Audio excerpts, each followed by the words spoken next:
وہ لوگ ایک طرف صوفوں پر بیٹھ گئے۔ آصف نے لڑکیوں سے کہا تم سب ادھر بیٹھ جاؤ۔ وہ سب دوسری طرف صوفوں پر بیٹھ گئی۔ بابرا نے لڑکوں سے پوچھا کیا محبت کرنا جرم ہے؟ بالکل نہیں، سب نے ایک زبان ہو کر جواب دیا۔ آصف نے لڑکیوں سے کہا ہم سے پہلے بھی یہ دنیا والے محبت کرتے آئے ہیں۔ بابرا نے لڑکوں سے کہا ہمارے ماں باپ نے، ہمارے بزرگوں نے بھی اپنی جوانی میں عشق کیا ہوگا۔ کیا ہوگا؟ نہیں، نہیں کیا تھا، ان کے عشق نے ہمیں پیدا کیا ہے۔ جب محبت ہوتی آئی ہے اور ہوتی رہے گی تو یہ جرم نہیں تو پھر ڈرنا کیسا؟ آصف نے کہا ہاں، جرم اس وقت ہے جب تالی دونوں ہاتھ سے نہ بجے، یعنی لڑکی راضی نہ ہو۔ بابرا لڑکوں سے بولی اور لڑکا اسے راہ چلتے چھیڑ کر پریشان بھی کرے اور بدنام بھی کرے، جانتے ہیں اس طرح کیا ہوتا ہے؟ آپ اس طرح دوسروں کو یہ سکھاتے ہیں کہ آپ کی بہنوں کو بھی چھیڑ چھاڑ کیا کرے۔ وہ سب جھن کر ایک دوسرے کو دیکھنے لگے۔ بابرا نے کہا جھنکنے کی کوئی ضرورت نہیں، میں آپ لوگوں کو اپنے گھر میں موقع دے رہی ہوں تاکہ آپ اپنی محبت کو سریعام تماشا نہ بڑھائیں، یہاں آگے بڑھیں، جسے آپ چاہتے ہیں اس کے کان میں پوچھیں ڈو یو لو می؟ آصف نے لڑکیوں سے کہا جسے منظور ہو وہ مسکرا دے ورنہ کہہ دے ابھی تو میں نادان ہوں۔ سب لڑکیاں ہنسنے لگی۔ ایک نوجوان نے کہا مسٹر آصف پہلے آپ بابرا سے پوچھیں، ابتدا آپ دونوں سے ہوگی۔ آصف اور بابرا نے ایک دوسرے کو سنجیدگی سے مگر محبت سے دیکھا اور آہستہ آہستہ بڑھتے ہوئے قریب آئے، پھر مسکرا کے ایک دوسرے کا ہاتھ تھام لیا۔ بابرا نے کہا ہم نے محبت کی منزل کو پا لیا، یہ میرے سرتاج ہے۔ آصف نے اسے قریب کھینچ کر کہا اور یہ میری زندگی ہے، شریک زندگی۔ سب کے سب حیرانی سے اٹھ کھڑے ہوئے۔ ہائے سرتاج، شریک زندگی یعنی صرف محبت ہی نہیں، شادی بھی ہو گئی؟ ایک بولی اچھا تو ہمیں بیوقوف بنایا جا رہا تھا۔ ایک بولا نہیں، یہ دونوں ابھی تک ہم سے مذاق کر رہے ہیں۔ وہ دونوں میز کی دوسری طرف کیک کے پاس آ کر کھڑے ہو گئے، وہاں 3 موم بتیاں لگی ہوئی تھی۔ آصف نے بابرا کو اپنے قریب کرتے ہوئے کہا یہ مذاق نہیں ہے، آج ہماری شادی کی تیسری سالگرہ ہے۔ تیسری سالگرہ؟ سب نے مزید حیرانی کا اظہار کیا۔ بابرا نے کہا ہاں، میرا اور آصف کا اس دنیا میں کوئی نہیں، جب کہ خوشی کا موقع آتا ہے تو ہم اداس ہو جاتے ہیں، کیونکہ ہم سب یہ چاہتے ہیں کہ جب ہم خوش ہوں تو دوسرے لوگ ہماری خوشیوں کو دیکھیں اور ہماری ازدواجی زندگی پر رشک کریں۔ آصف نے کہا اس لیے ہم نے سوچا اپنی خوشیوں میں آپ کو شریک کریں۔ آپ جو محبت تو کرتے ہیں مگر محبت کے اظہار سے ڈرتے ہیں، آج ہم اپنی شادی کی تیسری سالگرہ کی خوشی میں آپ کو یہاں بلا کر یہ سنہرا موقع دے رہے ہیں کہ تم میں ہمت ہے تو آگے بڑھو اور محبت کر لو، ورنہ ماں باپ جہاں کہتے ہیں شادی کر لو۔ ایک نوجوان نے کہا بھئی موقع تو خوب دیا، دل خوش کر دیا۔ دوسرے نے کہا مگر ایک ظلم کیا، ہمیں دھوکہ دے کر یہاں لے آئے، ہم کوئی تحفہ بھی نہ لا سکے۔ آصف نے کہا آپ لوگوں نے کھانے پینے کا اتنا سامان لا کر اپنا اپنا حق ادا کر دیا ہے، گویا ہم آپ کی طرف سے تحفے وصول کر چکے ہیں۔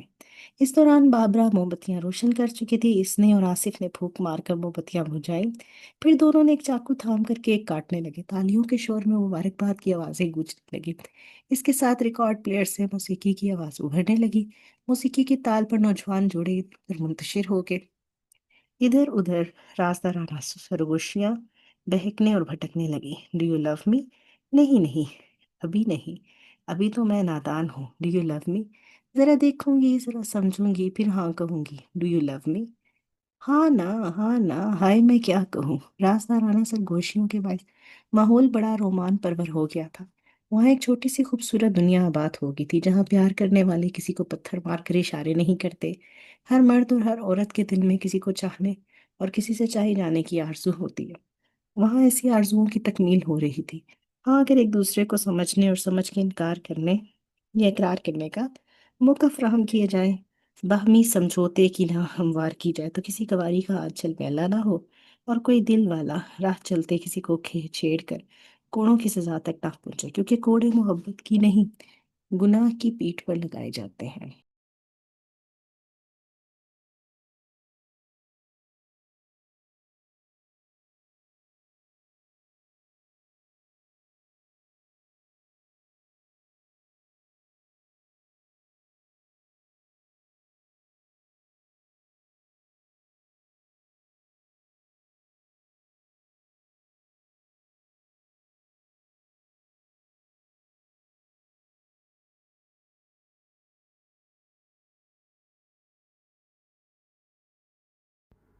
رات جا رہی تھی، خوابگاہ میں زیرو پاور کا بلب اونگ رہا تھا۔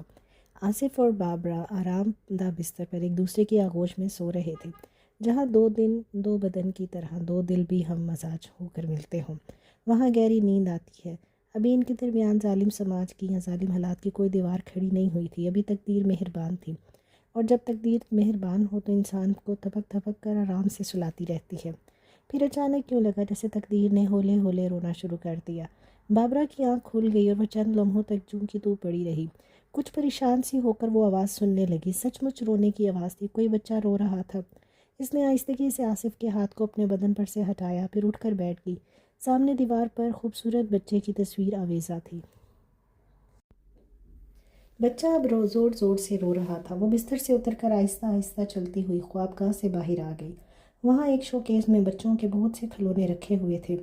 اسے یوں لگ رہا تھا جیسے وہ بچہ اس کے اندر کہیں رو رہا ہے۔ وہ سینے پر ہاتھ رکھے پریشانی کے عالم میں مکان سے باہر آ گئی۔ پھر نیند تاریکی میں ایک سمت بڑھنے لگی۔ وہ آگے آگے بڑھ رہی تھی، رونے کی آواز قریب آتی جا رہی تھی۔ پھر وہ ایک مکان کے دروازے پر پہنچ گئی۔ اندر سے ایک بچے کے رونے کی آواز مسلسل آ رہی تھی۔ اس نے کال بیل کے بٹن پر انگلی رکھ دی۔ اب اندر سے ایک گھنٹی کی آواز بھی سنائی دے رہی تھی۔ 2-4 بار گھنٹی بجانے کے بعد کسی مرد نے کے بڑبڑانے کی آواز سنائی دی تھی۔ کیا مصیبت ہے، آرام سے سونے بھی نہیں دیتے، 2 بجے رات کو ملنے چلے آتے ہیں۔ دروازہ کھل گیا، بچے کے رونے کی آواز اور زیادہ واضح ہو گئی۔ دروازہ کھولنے والے دھیڑ عمر آدمی نے آنکھیں ملتے ہوئے بابرا کو دیکھ کر کہا، اچھا تو پڑوسن صاحبہ ہیں، کیا آپ صبح ملاقات نہیں کر سکتی تھی؟ بابرا نے کہا، جی ہاں، مگر بچہ تو تک رو رہا ہے۔ ہاں رو تو رہا ہے، مگر آپ کو کیا تکلیف؟ مجھے کوئی تکلیف نہیں ہے، بچہ بلک رہا ہے، اسے دودھ ہی پلا دے۔ دودھ پلا دوں یعنی کہ میں، یہ کیا مذاق ہے؟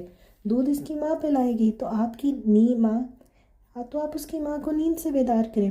نیند سے جگاؤں؟ اگر وہ ناراض ہو کر میکے چلی جائے گی تو کیا میرا گھر برباد کر کے آپ کو خوشی ہو گئی؟ آپ عجیب آدمی ہیں، بچہ بھوک سے روتا ہے تو روتا رہے، اور آپ اپنی بیوی کی نیند میں خلل پیدا کر کے اسے ناراض نہیں کریں گے؟ نہیں کروں گا، وہ میرا بچہ ہے، اسے بھی رفتہ رفتہ میری طرح صبر کرنے کی عادت ہو جائے گی۔ بس آپ جائیں، ہماری نیند خراب نہ کریں۔ وہ دروازہ بند کرنے لگا۔ بابرا نے دروازے پر ہاتھ رکھ کر کہا، ٹھہریے، میں آپ کی بیوی کو ناراض نہیں کرتی، میں جا کر جگا دیتی ہوں۔ آپ اتنی رات کو میرے گھر میں آئیں گی، میری گھر والی نے دیکھ لیا تو مجھے معاف کیجیے گا، میری آبرو صرف میری بیوی کے لیے ہے۔ یہ کہتے ہی اس نے دروازہ ایک دھڑاکے سے بند کر دیا۔ اسی وقت اندر سے ایک عورت کی آواز سنائی دی، کون ہے؟ او ہو، میرا منا رو رہا ہے، میں اپنے راجہ بیٹے کو بھی دودھ پلاؤں گی۔ او ہو، باہر کون ہے؟ بابرا مطمئن ہو کر وہاں سے واپس جانے لگی۔ مرد کی آواز سنائی دی، کوئی نہیں، میں ہوں بیگم، باہر کا دروازہ بند کر رہا ہوں۔ اتنی رات کو دروازہ کیوں کھلا تھا؟ وہ بات یہ ہے بیگم کہ ایک بھکاری آیا تھا، میں نے اسے بھگا دیا۔ آیا تھا یا وہ آئی تھی؟ جھوٹ بولنا بھی نہیں آتا، اتنی رات کو کوئی بھیک مانگنے آتا ہے یا بھیک دینے آتی ہے؟ بابرا تیزی سے چلتی ہوئی اپنے مکان کے احاطے میں داخل ہوئی۔ آصف دونوں ہاتھ باندھے دروازے پر کھڑا مسکرا رہا تھا۔ پڑوسن کے مکان سے لڑنے جھگڑنے اور چیزوں کے گرنے اور ٹوٹنے کی آوازیں سنائی دے رہی تھی۔ بابرا بنداندے کے سرے پر بیٹھ گئی۔ آصف نے کہا، کسی سے ہمدردی کرنے کا یہی نتیجہ ہوتا ہے۔ میں کیا کروں، وہ معصوم بچہ جانے کتنی دیر سے رو رہا تھا، تو کیا ہوا؟ بابرا نے سر اٹھا کر آصف کو دیکھا۔ دونوں کی نظریں ملی، اس کے ساتھ ہی بابرا کی آنکھیں بھیگ گئی۔ وہ بولی، میرے اندر بھی کوئی رو رہا ہے۔ آصف نے اسے سنجیدگی سے دیکھا، پھر اس کے پاس آ کر بیٹھ گیا۔ اس کے ہاتھ کو محبت سے تھام کر بولا، ابھی تو ہماری شادی کو صرف 3 سال ہوئے ہیں، اللہ نے چاہا تو جلد ہی تمہاری آرزو پوری ہو جائے گی۔ اللہ کب چاہے گا، کون جانتا ہے کہ اللہ تعالیٰ کو کون سی بات کب منظور ہوتی ہے۔ وہ ایک گہری سانس لے کر بولی، لیڈی ڈاکٹر نے کہا تو ہے تم ماں بن سکتی ہو، تم بھی تو باپ بن سکتے ہو۔ ہاں، مگر میں سوچتا ہوں کہ میں بھی کسی ڈاکٹر سے اپنا چیک اپ کروا لوں، ہو سکتا ہے مجھ ہی میں کوئی خرابی ہو۔ خدا نہ کرے کہ کوئی خرابی ہو، تم کسی ڈاکٹر کے پاس نہ جانا۔ کیوں نہ جاؤں؟ بس یوں ہی۔ نہیں، تمہارے اعتراض کی کوئی وجہ تو ہوگی۔ میں میری ڈاکٹر کے پاس جانے سے پہلے سوچتی تھی کہ شاید میں بانجھ ہوں، کبھی ماں نہیں بن سکوں گی، کسی طرح صبر کر لیتی تھی۔ چیک اپ کے بعد ڈاکٹر نے کہا میں ماں بن سکتی ہوں، صبر نہیں ہوتا، ہر دم یہی بے چینی سی رہتی ہے کہ کب وہ مبارک گھڑی آئے گی۔ ہاں بوبی، یہ یقین ہو جائے کہ منزل ملے گی اور پھر بھی منزل سامنے نہ آئے تو صبر نہیں ہوتا، دل کی عجیب کیفیت ہوتی ہے۔ بابرا نے کہا، لیکن پھر بھی یقین رہتا ہے کہ کبھی نہ کبھی تو منزل ملے گی۔ خدا نہ کرے ڈاکٹر نے اگر کہہ دیا کہ آپ باپ نہیں بن سکتے تو رہا سہا یقین بھی ہمیشہ کے لیے ختم ہو جائے گا۔ ڈاکٹر تو وہی کہے گا جو سچ ہوگا۔ کیا سچ سننے کا حوصلہ نہیں ہے؟ حوصلے کی بات نہیں ہے آصف، بہت سے لوگ امید پر زندہ رہتے ہیں۔ تم ڈاکٹر سے چیک اپ نہیں کرواؤ گے تو ہمارے درمیان امید کی کرن ہمیشہ جگمگاتی رہے گی۔ یہ تو خود کو دھوکہ دینا ہوا۔ کبھی کبھی خود کو دھوکہ دے کر جینے کا حوصلہ پیدا کیا جاتا ہے۔ مجھے اسی طرح جینے دو آصف۔ اس نے اپنا سر آصف کے شانے پر رکھ دیا۔ آصف گہری سنجیدگی سے سوچنے لگا۔ واقعی زمین زرخیز ہے، کسی موسم میں بھی فصل اگائی جا سکتی ہے، بشرطیہ کسان کے پاس جو بیج ہے اس میں پھلنے پھولنے کی صلاحیت ہو۔ ٹھیک ہے کہ زمین اپنا بیج کا طبی معائنہ نہیں چاہتی، لیکن کسان کو اپنی خوبیوں اور خامیوں سے باخبر رہنا چاہیے۔ بابرا نے پوچھا، آپ کیا سوچتے ہوں گے؟ آپ کیا سوچنے لگے؟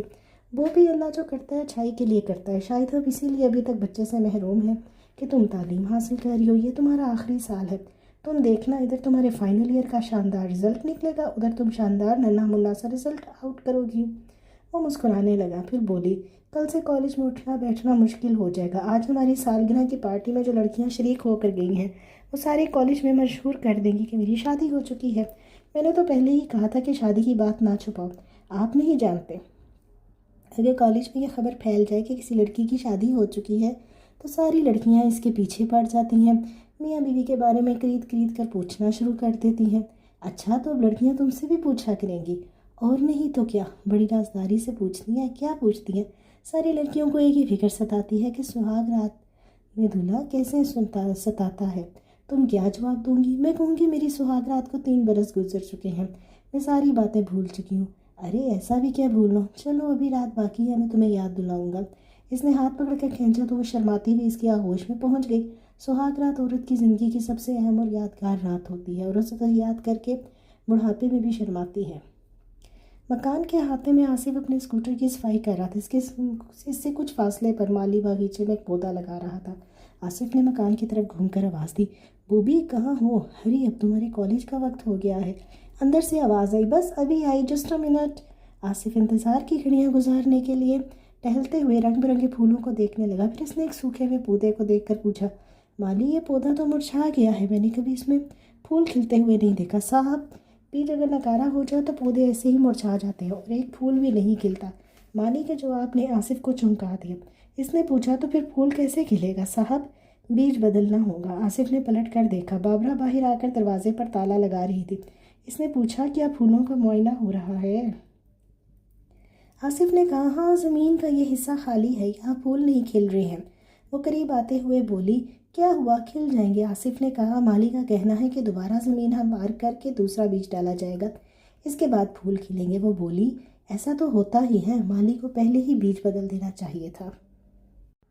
وہ کہتے کہتے ٹھٹک گئی، کبھی مرجھائے پودوں کو اور کبھی آصف کو دیکھنے لگی۔ پھر اس نے گہری سنجیدگی سے کہا، مالی، یہ پودا ایسے ہی رہے گا، بیج نہیں بدلا جائے گا۔ زمینیں ایسی بھی ہوتی ہیں جو اپنے پودے کے قدموں سے لپٹی رہتی ہیں، خواہ پھول کھلے یا نہ کھلے۔ وہ تیزی سے چلتی ہوئی اسکوٹر کے پاس آ گئی۔ آصف بھی خاموشی سے اسکوٹر پر آ کر بیٹھ گیا۔ پھر وہ اسکوٹر آگے بڑھ گیا۔ راستے میں بابرا نے پوچھا، آپ خاموش کیوں ہیں؟ تم بھی تو چپ ہو۔ میں سوچ رہی ہوں کہ میں ہی اب تک ماں بننے کی آرزو کر رہی تھی، یہ حقیقت بھول گئی تھی کہ آپ بھی باپ بننے کے لیے اندر ہی اندر تڑپ رہے ہیں۔ ایک مشورہ دو، میں سن رہا ہوں، شاید ہمارے ستارے آپس میں نہیں ملتے۔ اگر آپ دوسری شادی کر لیں تو باپ بننے کی خواہش پوری ہو جائے گی۔ سچ پوچھو تو یہی مشورہ میں تمہیں دینا چاہتا ہوں، فضول باتیں نہ کریں۔ سچ کہتا ہوں، میری جگہ کوئی دوسرا شوہر ہوتا تو تم 3 برس میں 3 بچوں کی ماں بن جاتی۔ گاڑی روکے، اس نے گاڑی کی رفتار بڑھا دی اور وہ غصے سے بولی، گاڑی روکے، میں آپ کے ساتھ بیٹھنا بھی گوارا نہیں کرتی۔ ناراض کیوں ہو رہی ہو؟ میں نے گالی تو نہیں دی؟ آپ نے گالی دی ہے، گاڑی روکیے نہیں تو چیخنا شروع کر دوں گی۔ اس نے گاڑی روک دی۔ وہ گاڑی سے اتر کر بولی، آپ کو شرم نہیں آتی؟ اپنی بیوی کو دوسری شادی کا مشورہ دیتے رہتے ہیں۔ پہلے تمہیں شرم آنی چاہیے، پہلے تم نے مشورہ دیا تھا اولاد نہ ہو تو مرد دوسری شادی کر سکتا ہے، اور دوسری بیوی سے بھی اولاد نہ ہو تو ضرور ہوگی۔ وہ منہ پھیر کر دل پر جبر کرتی ہوئی بولی، آپ دوسری شادی کر لیں۔ وہ مسکرا کر بولا، اگر تمہاری ناراضگی اسی طرح دور ہو سکتی ہے تو یہی صحیح، کیا تم اپنے سوتیلے بچوں کو گود میں کھلاؤ گی؟ بابرا نے پلٹ کر اسے سنجیدگی سے دیکھا، پھر آگے بڑھ کر اسے بازو کو محبت سے تھام کر بولی، میں جو ایک بچے کی آرزو کرتی ہوں تو میرے خوابوں اور خیالوں میں وہ آپ ہی کا بچہ ہوتا ہے۔ میں صرف اسی کو سینے سے لگاؤں گی جو آپ کا ہوگا، خواہ وہ مجھ سے ہو یا میری سوکن سے۔ وہ ہاتھ بڑھا کر بولا، اچھا تو وعدہ؟ وہ ہاتھ پر ہاتھ رکھ کر بولی، وعدہ۔ چلو اب گاڑی میں بیٹھ جاؤ، دیر ہو رہی ہے۔ وہ پیچھے بیٹھ گئی۔ گاڑی سٹارٹ ہو کر سڑک پر دوڑنے لگی۔ آصف عقب نما آئینہ میں بابرا کو دیکھ رہا تھا۔ وہ سر جھکائے اداسی سے سوچ میں ڈوبی ہوئی تھی۔ اس کا دل ٹوٹ رہا تھا اور ٹوٹی ہوئی باتیں سے سمجھا رہا تھا، یہ مرد کیسے گرگٹ کی طرح رنگ بدلتے ہیں، میں سوچ بھی نہیں سکتی تھی کہ آصف میرے سوا کسی دوسری لڑکی کا تصور بھی کر سکتے ہیں، مگر دیکھو تو کتنی جلدی دوسری شادی کے لیے راضی ہو گئے، جیسے پہلے تیار بیٹھے ہوں۔ میری طرف سے اجازت ملتے ہی مجھ سے پکا وعدہ لے لیا۔ شام کو اسی خیال کی تصدیق ہو گئی۔ وہ کچن میں مصروف تھی اور ڈرائنگ روم میں آصف کی آواز سنائی دی، بوبی تم کہاں ہو؟ دیکھو میں نے اپنا وعدہ پورا کر دیا، دوسرے گھر والی لے آیا ہوں۔ دوسرے گھر والی؟ بابرا نے پریشان ہو کر دروازے کی سمت دیکھا، پھر تیزی سے چلتی ہوئی کچن سے باہر آئی۔ ڈرائنگ روم میں آصف کے ساتھ ایک لڑکی سرخ جوڑا پہنے گھونگھٹ نکالے اور سر جھکائی کھڑی تھی۔ ان کے پاس کھڑی آصف کے دو چار دوست بھی تھے۔ بابرا ڈرائنگ روم میں پہنچ کر ٹھٹک گئی۔ آصف کے ایک دوست نے کہا، بھابھی خدا آپ جیسی بیوی سب کو نصیب کرے، آپ نے کتنی فراخ دلی سے آصف کی دوسری شادی کی اجازت دے دی، اب اسی خوشی کے موقع پر ایک شاندار پارٹی ہونی چاہیے۔ آصف نے کہا، کل ولیمہ کی دعوت ہوگی؟ ہاں بوبی، اس خوشی میں تم سب لوگوں کو چائے پلا دو تو مجھے کوئی اعتراض نہیں، مجھے اجازت دو، میں ذرا دوسری والی کے ساتھ مصروف رہنا چاہتا ہوں۔ Okay good bye. وہ نئی دلہن کو سہارا دے کر خواہگاہ کی طرف لے جانے لگا۔ بابرا تیزی سے آگے بڑھی، پھر خواہگاہ کے دروازے پر رستہ روکتے ہوئے بولی، خبردار، یہ میرا کمرہ ہے، یہاں کوئی دوسری قدم رکھے گی تو میں اس کی ٹانگیں توڑ دوں گی۔ آصف نے حیرانی سے پوچھا، ارے تو کیا تمہارا وعدہ جھوٹا تھا؟ آپ نے تو پھر تو شادی کی رات وعدہ کیا تھا کہ میرے سوا کسی دوسری کا منہ نہیں دیکھیں گے۔ یقین کرو بوبی، میں نے اس گھونگھٹ والی کا منہ نہیں دیکھا ہے، تمہاری اجازت سے ہی دیکھنے یہاں لایا ہوں۔ اب تم اجازت تو دے چکی ہو؟ ہاں اجازت دے چکی ہوں، مگر یہ اس گھر میں نہیں رہے گی۔ وہ غصے سے تنتناتی ہوئی جانے لگی۔ آصف نے اس کا ہاتھ پکڑ کر کھینچ لیا، بے سنو تو، یہ دوسری والی ہمیشہ یہاں نہیں رہے گی۔ وہ غصے سے بولی، یہ ایک منٹ بھی یہاں نہیں رہے گی، جہاں سے بیاہ کر لائے ہیں اسے وہیں لے جائیں، وہاں والے اسے واپس نہیں لیں گے۔ ہاں اگر 1 سال کے اندر ہمارے گھر ایک ننھے منھے بچے کا اضافہ نہیں کرے گی تو واپس کر دی جائے گی۔ کیا مطلب؟ بابرا نے حیرانی سے پوچھا۔ مطلب یہ کہ تمہیں بچے کی ضرورت ہے، شرط یہ ہے کہ وہ بچہ میرا ہی ہو، اس لیے میں پورے 101 روپے میں خرید کر لایا ہوں۔ خرید کر لائے ہیں؟ وہ مزید حیرانی سے بولی، کہاں سے؟ ایک فیکٹری سے، فیکٹری والوں نے 1 سال کی گارنٹی دی ہے، بچہ ضرور ہوگا۔ وہ جھلا کر بولی، آپ سیدھی طرح نہیں بتائیں گے، میں اسی حرامزادی سے پوچھوں گی۔ اس نے آگے بڑھ کر دلہن کا گھونگھٹ نوچ لیا۔ گھونگھٹ کے پیچھے ایک ہجڑا نظر آیا۔ وہ تالی پیٹ کر بولا، اے بی بی، سوکن سے ایسا بھی کیا جلنا، تجھے ہمارے ہونے والے بچے کا واسطہ، میرے چہرے کے پھول تو کھلنے دے۔ بابرا نے تڑاک سے اس کے منہ پر تمانچہ رسید کیا اور وہ دوسری طرف گھوم گیا، پھر آصف کی طرف بڑھی۔ اچھا تو تم میرا مذاق اڑا رہے تھے؟ آصف پیچھے ہٹ کر بولا، دیکھو پہلے میری بات سنو، میں کچھ سننا نہیں چاہتی۔ وہ آگے بڑھی، ہجڑا آصف کے آگے سینہ سپر ہو کر بولا، اے بی بی، کیا مجھے بیوہ بنانا چاہتی ہے؟ قسم ہے مجھے اپنے سہاگ کی، میں اپنے شوہر کے لیے اپنے خون کا آخری قطرہ۔ تراخ سے پھر ایک تمانچہ اس کے منہ پر پڑا۔ آصف کے دوسرے دوست بیچ بچاؤ کے لیے دروازے دوڑے آئے تو بابرا نے ان پر بھی بلی کی طرح پنجے مارے، میں تم لوگوں کو ایسی شاندار پارٹی دوں گی کہ ساری زندگی یاد رکھو گے۔ وہ ایک گلدان اٹھا کر مارنے کے لیے دوڑی۔ آصف اسے پکڑ کر کھینچتا ہوا دوسرے کمرے میں لے گیا۔ کیا پاگل ہو گئی ہو؟ چھوڑ دیجیے مجھے، میں آپ کو غصہ نہیں دکھا سکتی، ان لوگوں پر تو غصہ اتار سکتی ہوں۔ آصف نے دوستوں سے کہا، ڈرنے کی بات نہیں، آرام سے بیٹھو، ابھی چائے پلاؤں گا، بس 1 منٹ۔ یہ کہہ کر اس نے دروازہ بند کر دیا اور وہ بولی، دروازہ کھولیے، کیا تمہیں اس بات پر شدید غصہ آ رہا ہے کہ میں نے سچ مچ شادی نہیں کی؟ محض مذاق کیا ہے۔ آپ نے مذاق نہیں کیا، میرا مذاق اڑا رہے ہیں، میں کبھی ماں نہیں بن سکتی، نہیں، میں یہ ثابت کر کے رہوں گا، کر رہا ہوں کہ عورت جتنی فراخ دلی سے دوسری شادی کی اجازت دیتی ہے اتنی فراخ دلی سے اپنی سوکن کو برداشت نہیں کر سکتی، اس لیے میں نے اپنے پیار میں کسی کو شریک نہیں کیا۔ تو کیا میں ہجڑے کو شریک کرتا ہوں؟ وہ بے اختیار ہنسنے لگی۔ آصف نے کہا، ہنسی تو پھنسی۔ یہ کہہ کر اس نے بوبی کو آغوش میں تھام لیا، اس کے چہرے پر جھکنے لگا۔ ڈرائنگ روم میں بیٹھے ہوئے دوست جمائیاں لگنے لگے۔ ایک نے کہا، پتہ نہیں چائے کب آئے گی، دوسرے نے کہا، بھئی چائے ابھی گرم ہو رہی ہے۔ ہجڑے نے تالی پیٹ کر کہا، وہ تو بہت ہی گرم تھی، آصف میاں ٹھنڈی کر رہے ہیں۔ ہسپتال کے ایک وارڈ میں مختلف مریضوں کے بستروں کے اطراف بہت سے عیادت کرنے والے رشتہ دار جمع تھے۔ آصف بھی ایک مریض کی عیادت کے لیے آیا تھا اور اس سے مسکرا کر باتیں کر رہا تھا۔ ایک وارڈ بوائے نے آ کر پوچھا، جناب کیا آپ ہی آصف صاحب ہیں؟ ہاں کیا بات ہے جناب، لیڈی ڈاکٹر کا حکم ہے کہ آپ ہسپتال سے باہر چلے جائیں۔ کیا مطلب؟ یعنی کہ میں کیوں چلا جاؤں؟ یہ میں نہیں جانتا، ہاں میں اتنا جانتا ہوں کہ جسے وہ پسند نہیں کرتی ہیں اسے ہسپتال میں داخل ہونے کی اجازت نہیں دیتی۔ وہ ڈاکٹر ہیں یا ڈاکٹر ہسپتال کی ملکہ عالیہ؟ کہاں ہے وہ؟ میں اس سے اس بدتمیزی کی وجہ معلوم کروں گا، چلو میرے ساتھ۔ وہ وارڈ بوائے کو دھکا دے کر وارڈ سے باہر آیا۔ وارڈ بوائے نے کہا، صاحب آپ مجھے کیوں غصہ دکھا رہے ہیں؟ وہ رہا ڈاکٹر صاحبہ کا کمرہ، آپ ان سے جا کر پوچھ لیں۔ آصف غصے سے تنتناتا ہوا کمرے میں داخل ہوا۔ لیڈی ڈاکٹر اس کی جانب پشت کیے کھڑی تھی۔ آصف نے پوچھا، کیا میں پوچھ سکتا ہوں کہ مجھے ہسپتال سے باہر جانے کے لیے کیوں کہا جا رہا ہے؟ جواب ملا کہ اس لیے کہ تم جھوٹے، بے ایمان اور دغا باز ہو۔ وہ غصے کو برداشت کرتے ہوئے بولا، ڈاکٹر یہ الزامات ثابت کرو ورنہ میں تمہیں اٹھا کر کھڑکی سے باہر پھینک دوں گا۔ مجھے اٹھا کر پھینکنے کے لیے قریب آنا ہوگا اور میں یہی چاہتی ہوں کہ تم کسی بہانے قریب آ جاؤ۔ وہ دونوں باہیں پھیلا کر آصف کی طرف گھوم گئی، پر چونک کر بولا، ارے انجمن، تم یہاں؟ ہاں، اسے محبت کی انتہا کہتے ہیں، کچے دھاگے سے بندھی ہوئی۔ لاہور سے یہاں آ گئی ہوں۔ آصف نے پریشان ہو کر دروازے کی جانب دیکھنے کے بعد کہا، خدا کے لیے اب عشق و محبت کی باتیں نہ چھیڑو، میری بیوی بھی یہاں موجود ہے۔ بیوی سے اتنا ڈرتے ہو تو مجھ سے محبت کیوں کی تھی؟ بے شک میں شادی سے پہلے تمہیں پسند کرتا تھا اور شادی سے پہلے سینکڑوں لڑکیاں پسند آئی ہیں، اسے جوانی کی بھول بھی کہہ سکتی ہوں، لیکن میں نے کبھی ایسی بھول نہیں کی کہ جس پر مجھے شرمندہ ہونا پڑے۔ میں تمہیں شرمندہ نہیں کر رہی ہوں، ہاں اتنا ضرور کہوں گی کہ میں نے تمہاری خاطر اب تک شادی نہیں کی اور تمہاری خاطر ٹرانسفر کروا کر یہاں آئی ہوں۔ میرے وحید بھائی جان بھی اسی ہسپتال میں ہیں۔ دوسرے کمرے میں وحید ایک ڈاکٹر کے پاس بیٹھا کہہ رہا تھا، جناب آپ لوگوں کی مہربانیوں سے یہاں کے تمام مریض میری ہی دکان سے دوائیں خریدتے ہیں۔ ڈاکٹر نے مسکرا کر کہا، اس میں مہربانی کی کیا بات ہے، آپ کی دکان ہسپتال کے احاطہ میں ہے، مریضوں کو یہاں سے دوائیں خریدنے میں سہولت ہوتی ہے۔ وحید ہچکچاتے ہوئے بولا، وہ تو ٹھیک ہے، مگر جب سے شراب اور دوسرے نشے پر پابندی لگائی گئی ہے، لوگ ڈر کے مارے مارفیا کا انجیکشن خریدنے نہیں آتے ہیں۔ اگر آپ دوا کے تو علاج کے طور پر اس انجیکشن کا نسخہ لکھ دیا کریں تو۔ ڈاکٹر نے سخت لہجے میں کہا، مسٹر وحید، میں ایک ذمہ دار ڈاکٹر ہوں، منشیات کا دلال نہیں ہوں۔ اگر آئندہ آپ نے ایسا مشورہ دیا تو میں آپ کا لائسنس کینسل کروا دوں گا۔ آپ تو ناراض ہی ہوگے، میرے کہنے کا مطلب یہ ہے کہ اس کی بات ادھوری رہ گئی۔ بابرا ڈاکٹر کو مخاطب کرتی ہوئی کمرے میں داخل ہو رہی تھی، ڈاکٹر 10 نمبر وارڈ کے ایک مریض کی حالت خراب ہے اور نرس اسے اٹینڈ نہیں کر رہی، پلیز آپ اسے اٹینڈ کریں۔ ڈاکٹر فوراً ہی اٹھ کر کھڑا ہو گیا۔ اسی وقت مریض نے مسکرا کر کہا، ہیلو بوبی۔ بوبی نے چونک کر اسے دیکھا، وحید تم یہاں، شکر ہے تم نے مجھے بھلایا نہیں۔ ڈاکٹر کمرے سے جا چکا تھا۔